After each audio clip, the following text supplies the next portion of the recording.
Hello, ആർക്കും ഈ രുദ്രാക്ഷം എപ്പോഴും കണ്ടിട്ടുണ്ടാവും. ഈ രുദ്രാക്ഷത്തിൻ്റെ മരം ഇതെങ്ങനെയാണ് ഉണ്ടാകുന്നതെന്ന് കണ്ടിട്ടുണ്ടായിരുന്നു. ഇതാണ് രുദ്രാക്ഷത്തിൻ്റെ കുരു. രുദ്രാക്ഷ എന്ന സാധനം ഇതാണ്. അപ്പോൾ ഇത് ഒരു പഴമാണ്. ഇത് കുറച്ച് പഴുത്ത് കഴിഞ്ഞ് കഴിഞ്ഞാൽ നമുക്ക് കഴിക്കുകയൊക്കെ ചെയ്യാം.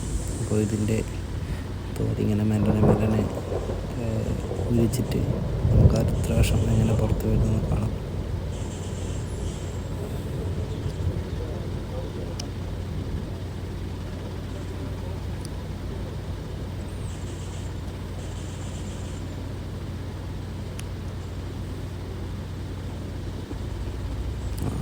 ഇങ്ങനെയാണ് ഒടുവിൽ തുലക്കി പൊളിച്ച് കഴിഞ്ഞ് കഴിഞ്ഞാൽ ഇങ്ങനെയാണ് ഉണ്ടാവുക.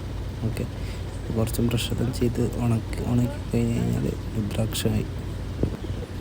ഇനി ഇതായത് ഇങ്ങനെ നേരത്തെ കിടന്നുകൊണ്ടിരിക്കുന്നത് ആ മരത്തിൻ്റെ താഴെ നിന്ന് കിട്ടിയതാണ് ഇതൊക്കെ. ഇതിൻ്റെ മരം നമുക്ക് കാണാം. ഇതാണ് ഈ വലിയൊരു മരമാണ്. ഇതാണ് രുദ്രാക്ഷത്തിൻ്റെ മരം എന്ന് പറയുന്നത്.